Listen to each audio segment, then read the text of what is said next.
राधे राधे। आशा करती हूँ कि आप सभी लोग खुश होंगे, स्वस्थ होंगे, मस्त होंगे। श्री शिवाय नमस्तुभ्यम। भगवान गणेश की जय हो। भगवान गणेश की कृपा आपके और आपके परिवार पर सदा सर्वदा बना रहे।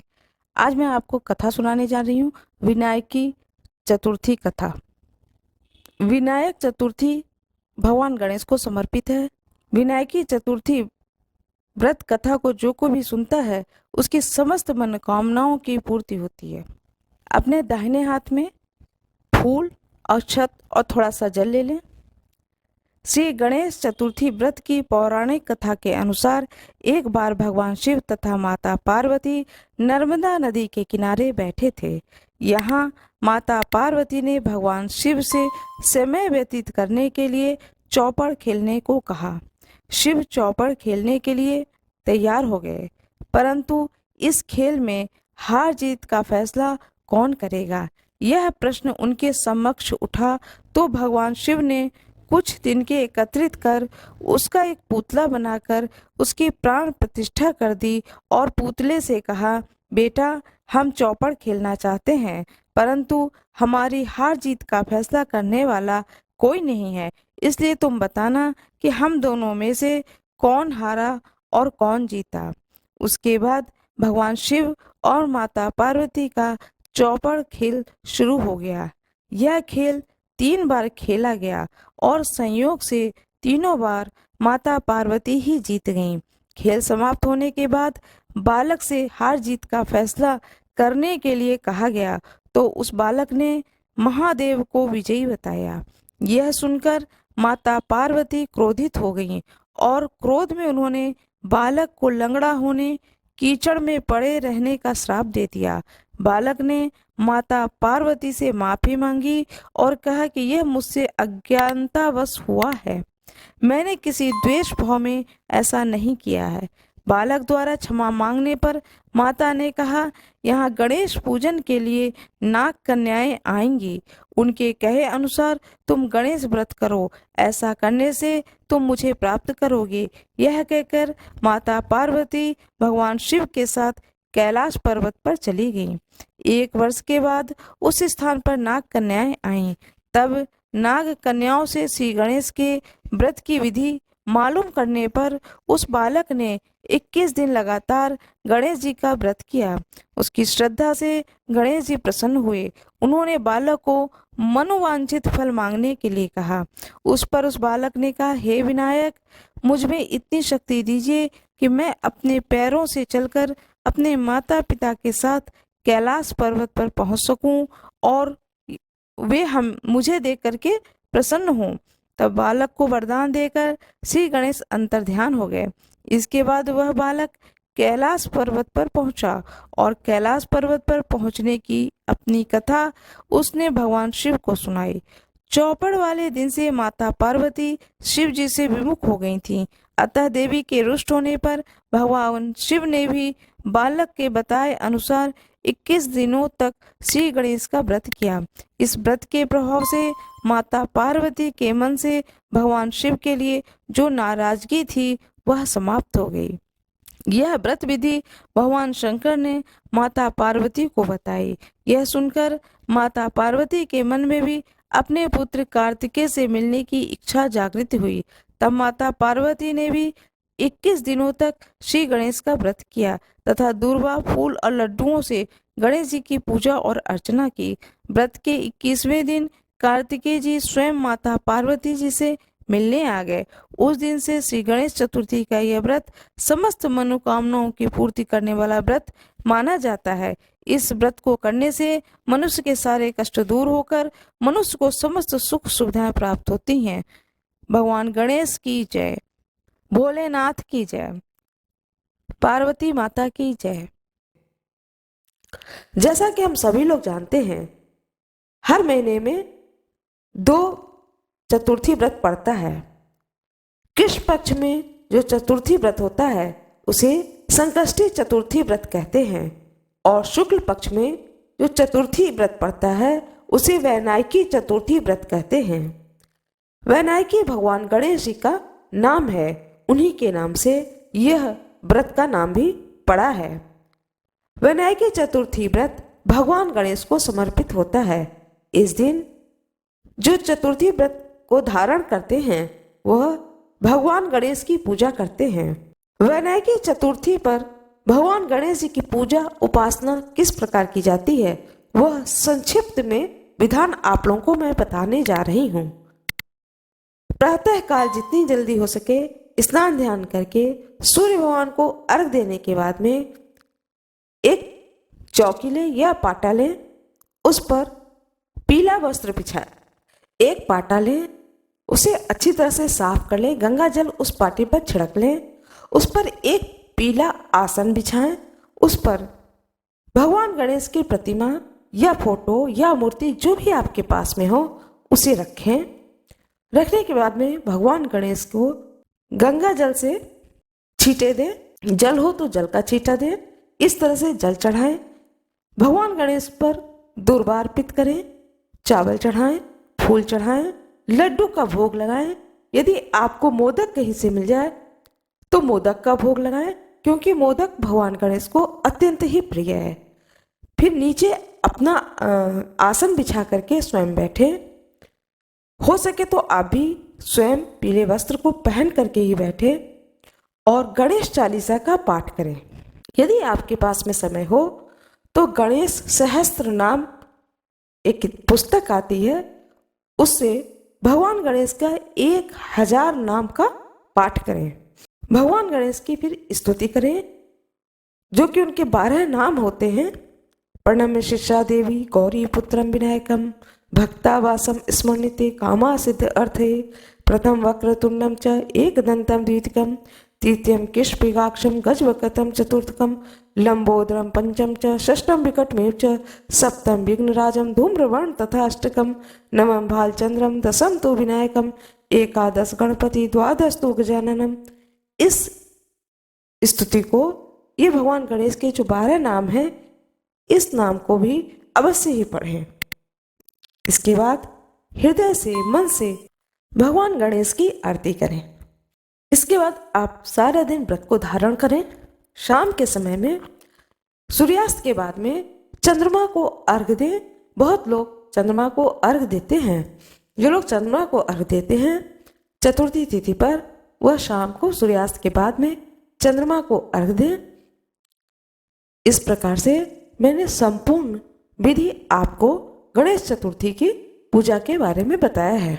आप लोगों को यह जानकारी अच्छी लगी हो तो कृपया वीडियो को लाइक जरूर करिएगा, क्योंकि लाइक करने में आपका कोई भी नुकसान नहीं है, इसलिए कृपया लाइक जरूर करिएगा। चैनल को सब्सक्राइब करिएगा, बेल आइकन बगल में ही है, उसे जरूर दबा दीजिएगा। सिए स्वयंवर देखऊं जाई ईस काऊ दो देहि बढ़ाई लखन कहाँ जस भाजन सोई नाथ कृपा तब जा पर होई हर से मुनि सब मुन सुनि बरबानी दीन असीस समय सुखमानी पुनि मुनि वृंद समेत कृपाला देखन चले धनुष मकसाला रंग भूमि आए देव भाई अस सुधि सब पूर्वास ही पाई। भगवान राम कहते हैं लक्ष्मण जी से कि चल करके सीता जी के स्वयंवर को देखना चाहिए। देखें ईश्वर किसको बड़ाई देते हैं। लक्ष्मण जी ने कहा, हे नाथ, जिस पर आपकी कृपा होगी वही बड़ाई का पात्र होगा। धनुष तोड़ने का श्रेय उसी को प्राप्त होगा। जनकपुर की कथा है। राजा जनक जी अपनी पुत्री सीता जी का विवाह स्वरूप स्वयंवर रखते हैं कि जो कोई भी इस धनुष को तोड़ेगा वह मेरी पुत्री का वरण करेगा। इस प्रकार से जनकपुर में स्वयंवर का आयोजन किया जाता है और वहां पर रामचंद्र जी और लक्ष्मण जी अपने गुरु विश्वामित्र के साथ में उस स्वयंवर में पधार करके उस धनुष को तोड़ करके सीता जी का वरण करते हैं प्रभु राम। वही स्थली आज जानकी महल जाना जाता है, जो कि मिथिला में है। आज भी उस जानकी महल में राम सीता विवाह का उत्सव मनाया जाता है। जो कोई भी उस उत्सव का दर्शन करता है उसे ऐसा आभास होता है मानो वह उसी युग में चला गया जिस युग में प्रभु राम और सीता जी का विवाह हुआ था। उस आनंद, उस सुख की प्राप्ति होती है। राम जानकी विवाह उत्सव जो कि मनाया जाता है जानकी माता मंदिर में, जो कि आज के समय में मिथिला नगरी में यह जानकी भवन है। यह उत्सव मनाया जाएगा सन 2023 में 17 दिसंबर 2023 दिन रविवार को राम जानकी विवाह उत्सव मनाया जाएगा।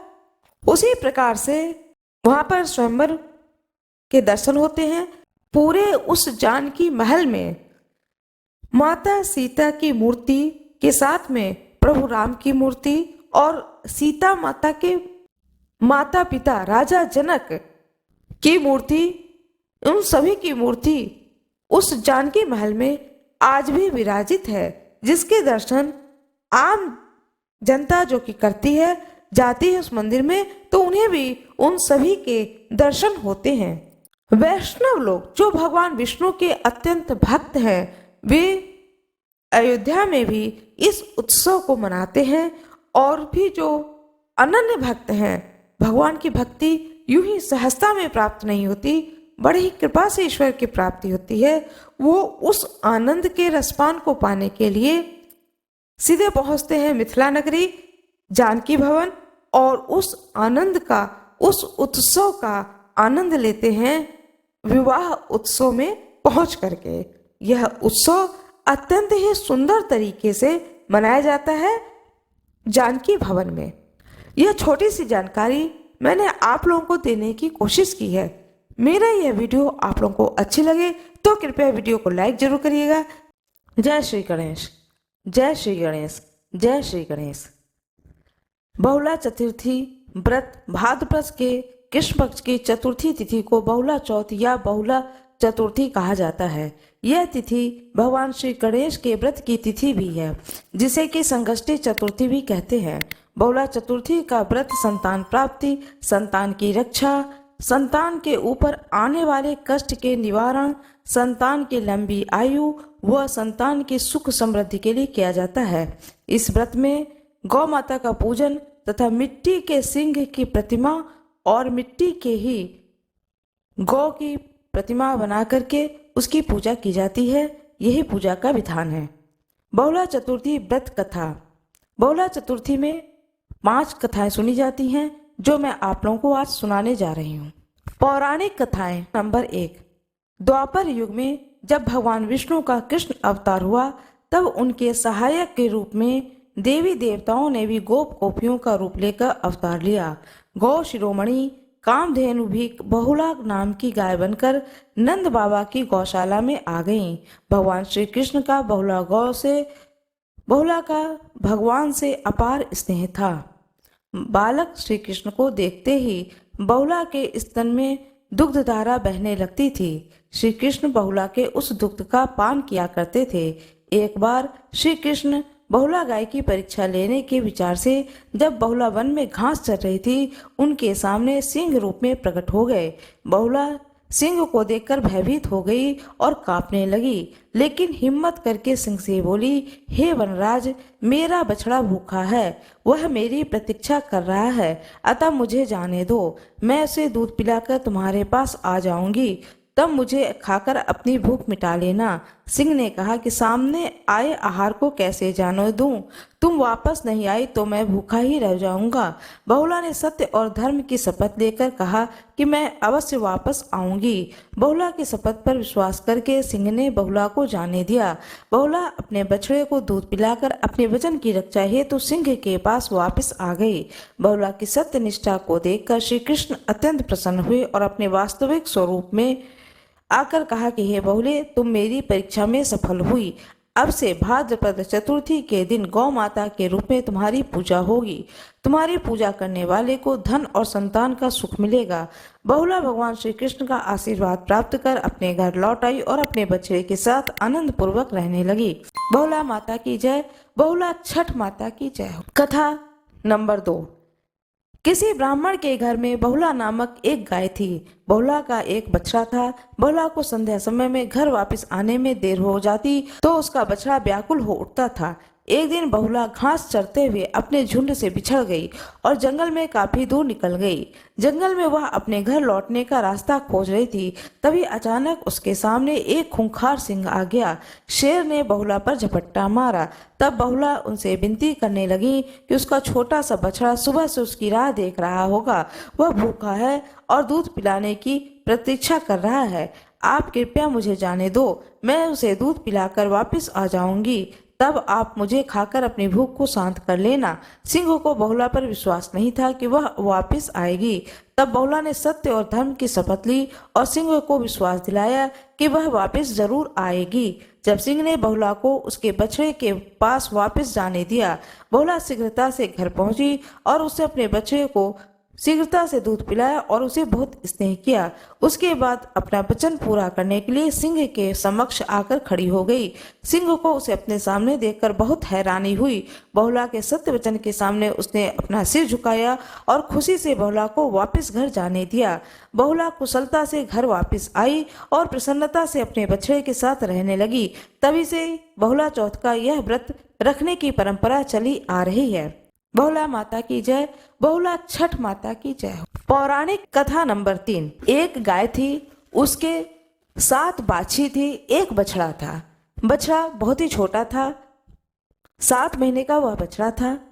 एक दिन वह गाय घास चरते चरते ऊपर पहाड़ पर चली गई और नीचे शेर तालाब में पानी पीने आया। शेर ने देखा कि तालाब का पानी बहुत मीठा है, तो उसकी निगाह ऊपर पड़ी और उसने देखा कि ऊपर जो गाय घास चर रही है, तो गाय के मुंह से जो लार है वह घास के द्वारा बहते बहते नीचे थोड़ा थोड़ा करके उस तालाब के पानी में गिर रहा है।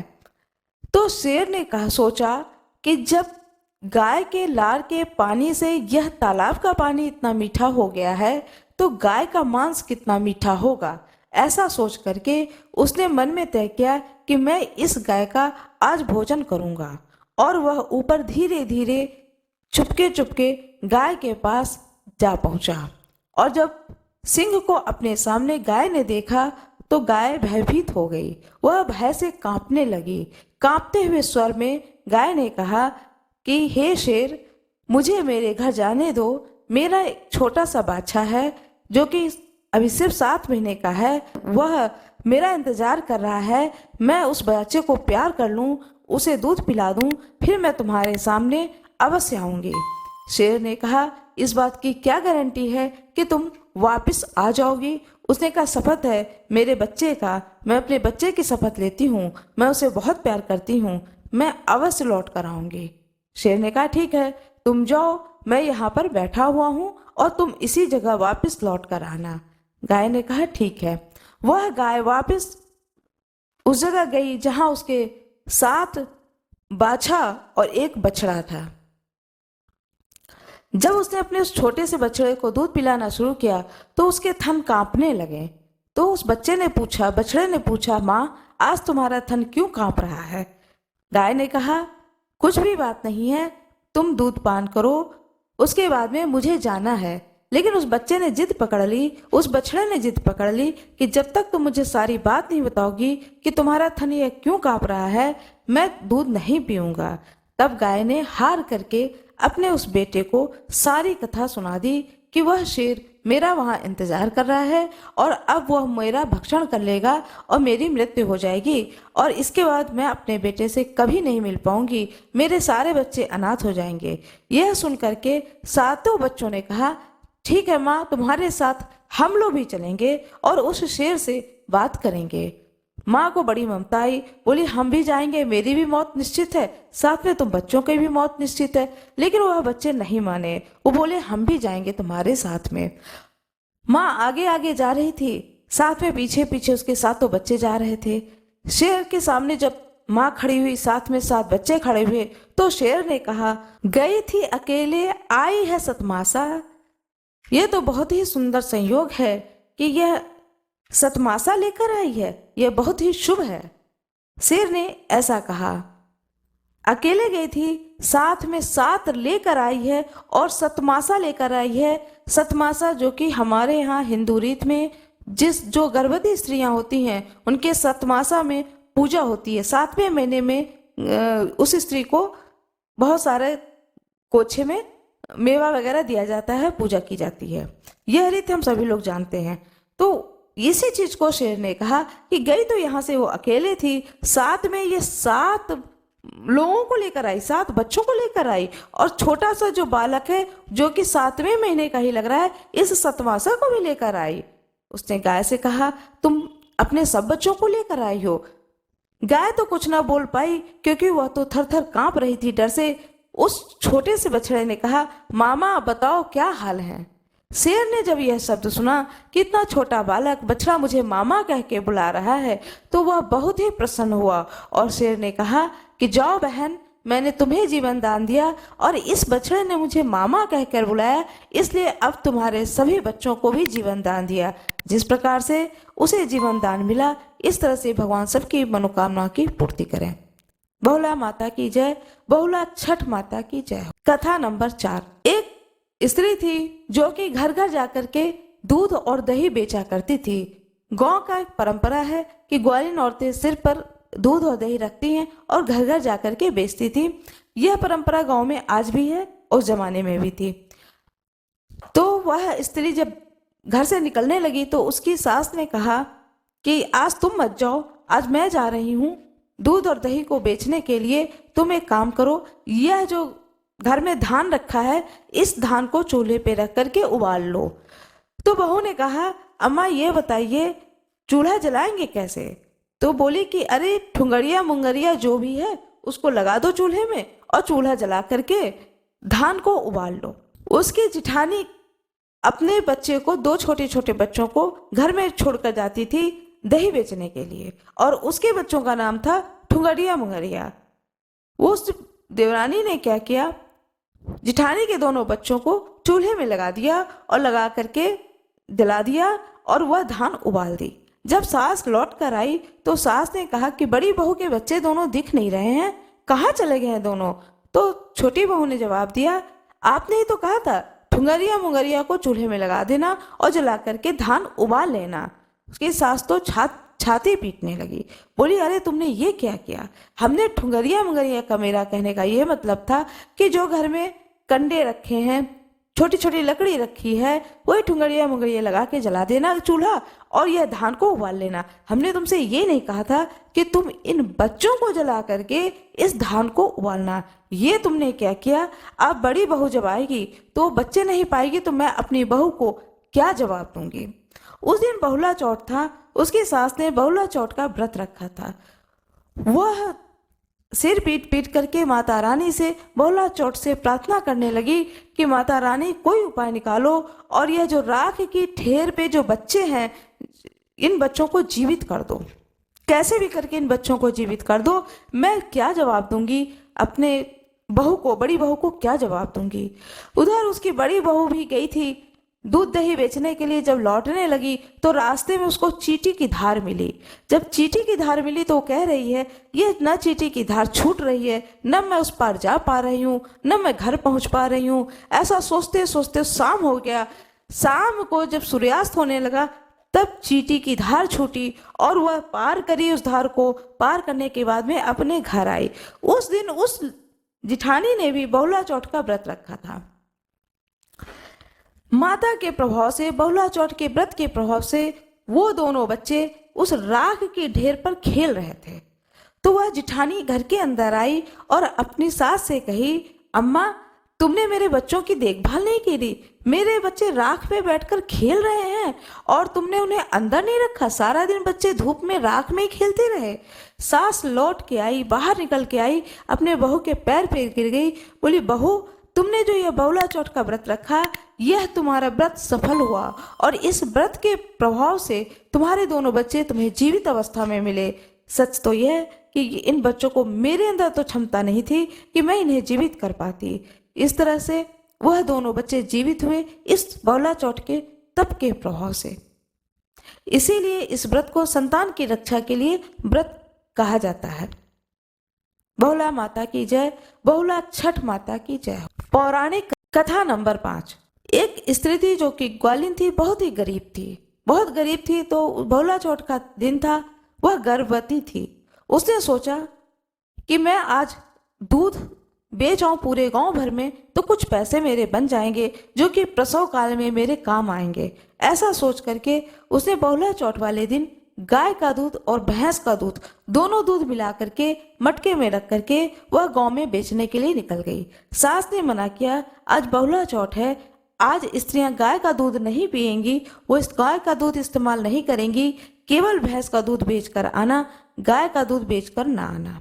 उस स्त्री ने अपनी सास की बात को नहीं माना और सोची कि कुछ पैसे बन जाएंगे, लोगों को पता भी नहीं चलेगा और मैं जाकर के यह सारे दूध दही बेचकर घर में आ जाऊंगी। वह जब निकल जाती है घर से, कुछ दूर जाती है, पूरे उसमें दूध दही बेच करके वो घर आ जाती है। पूरे गांव में जिसे जिसे जरूरत होती है उसे उसे वह उन दूध को दही को बेच देती है, बदले में वह पैसे लेती है और अपने घर आती है। घर आने के बाद उसका प्रसव का टाइम चल रहा था, समय चल रहा था, उसने एक बच्चे को जन्म दिया।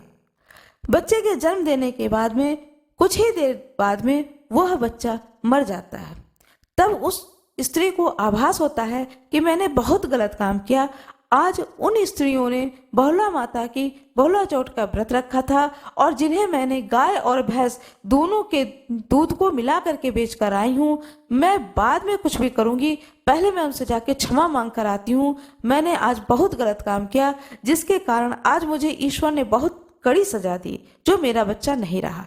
वह दुख से व्याकुल होकर के बच्चे को उसी तरीके से छोड़ करके वो घर घर जाती है और जाके माफी मांगती है कि आज मैंने अपनी मजबूरी के कारण इस तरह से दूध और दही को मिला करके, गाय और भैंस के दूध दही को मिला करके, दूध को मिला करके मैंने ये बेचा है। कृपया आप लोग मेरी गलती को क्षमा करें, क्योंकि मुझे पैसे की जरूरत थी। क्षमा मांगते हुए, रोते हुए, बिलखते हुए वो आती है। उन सभी औरतों ने जिन्होंने बहुला चौथ का व्रत किया था, वो सारी औरतों ने उस स्त्री को, ग्वालिन को आशीर्वाद देती हैं कि जाओ, तुम्हारे घर में तुम्हारा बच्चा तुम्हें जीवित मिलेगा, क्योंकि तुमने अपने किए पर पश्चाताप किया है। जब वह घर में आती है तो देखती है उसका बच्चा जीवित हो चुका है और वह मुस्कुरा रहा है। वह संकल्प लेती है कि आज के बाद मैं किसी भी कारण से इतना बड़ा झूठ कभी नहीं बोलूंगी कि किसी का व्रत खंडित हो जाए। बहुला माता की जय, बहुला छठ माता की जय। यह है बहुला व्रत का तप का प्रभाव। बहुला चौथ का व्रत जो कोई भी करते हैं उन्हें संतान की प्राप्ति होती है। इस व्रत के प्रभाव से संतान की रक्षा होती है। जैसा उस स्त्री के साथ हुआ वैसे आप सभी के साथ हो, सभी के पुत्र और संतान की रक्षा हो।